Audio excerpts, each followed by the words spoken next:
Hi friends, I am recording this video of the story of my life as an entrepreneur. So let me begin at the end. This year in the month of January, I handed over the reins of my company that I founded 17 years ago to my brother Kesavan and moved from Gurgaon to Hyderabad. As I hand over this company, in the current financial year, he would be achieving a turnover of 80 crores and employing about 400 people and making good profits. I continue to be a shareholder in this company and a mentor to my brother and to all the team of people who will be running this company. But I shall not be participating in the management or the operations of the company. I have moved now to start a new career as a coach for entrepreneurs. So it has been a successful journey for me uh, in the manufacturing field, and I have built a big, good sized company running profitably, and I have been able to find a good successor to continue. I think my successor and the entire team of people whom I have groomed all these years, they'll be able to take this company much, much higher than what I have done so far. There is a good future ahead for that company. But all this was not so rosy all the time. Let me take you to where it began in the year 2000. In March 2000, that was when my father's company collapsed and closed down, and my father retired, and then I had to move from Chennai to Gurgaon to set up this company, Srinisan's Wiring Systems. At that time, I was single handed and there was nobody with me, and I had no money with me. Not only that, there was a huge debt of about 14 crores suffered by my father's company, where I was also a director in that company. So that burden of the debt was still on me, um, and people in the market were looking up at me to repay that money. And the first thing I did was in March when I wrote a note to my youngest brother Ramani. He had had a difference of opinion with my father, and he had quit about a year ago at that time, and he was sitting at home idling. And I invited him to come and join me in Gurgaon, and luckily he agreed and he came, and he was the first person to join me in Gurgaon.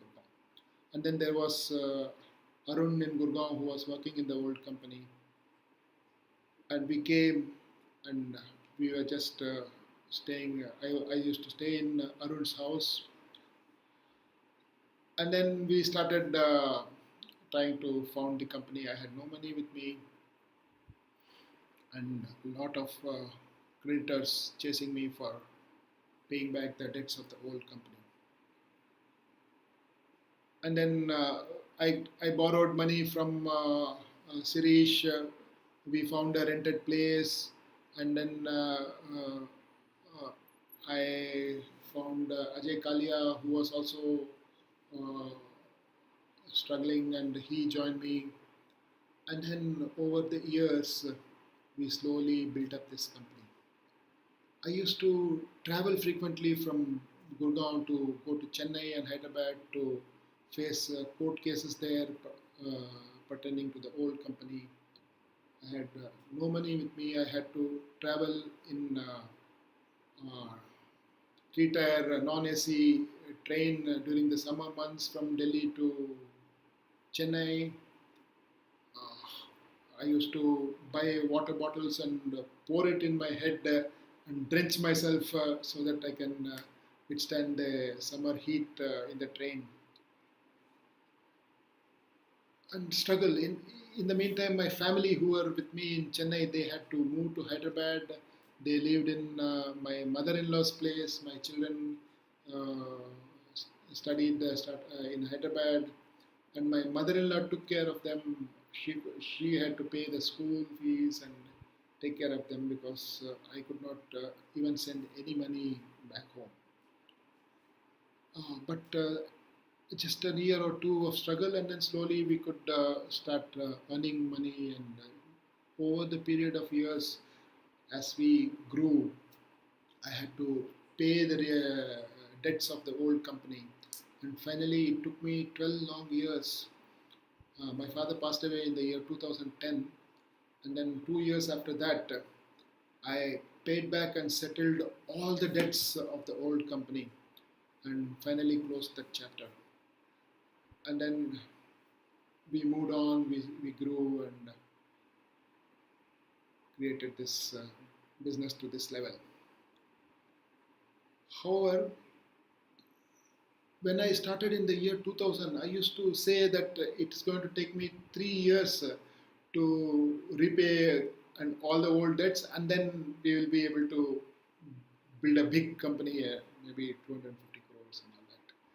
But the 3 years took me ultimately 12 long years, and it was a struggle. The only thing was that I never gave up, and my team, they never gave up on me, and we could get through.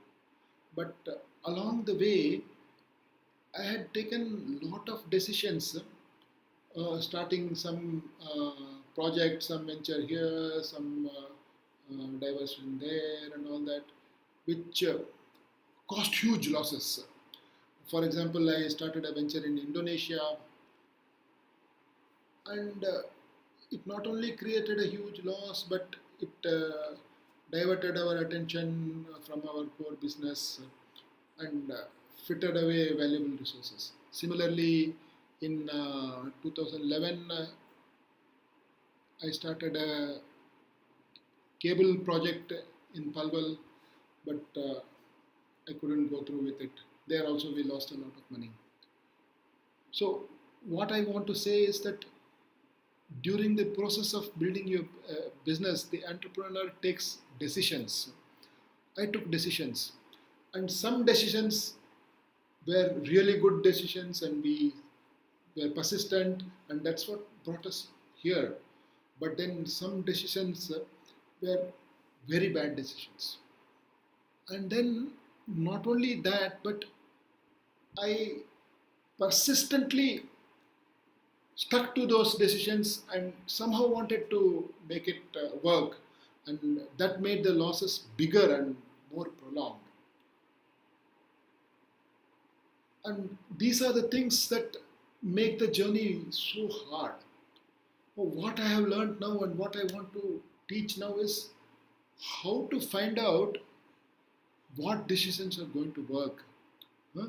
Actually, it's all in the state of mind from which you take those decisions. So, I would like to now teach my entrepreneurs to start seeing within and taking the right decisions so that their journey need not be as hard as mine. I welcome you all to join my group mentoring program and share and learn with me and make your life easier and happier.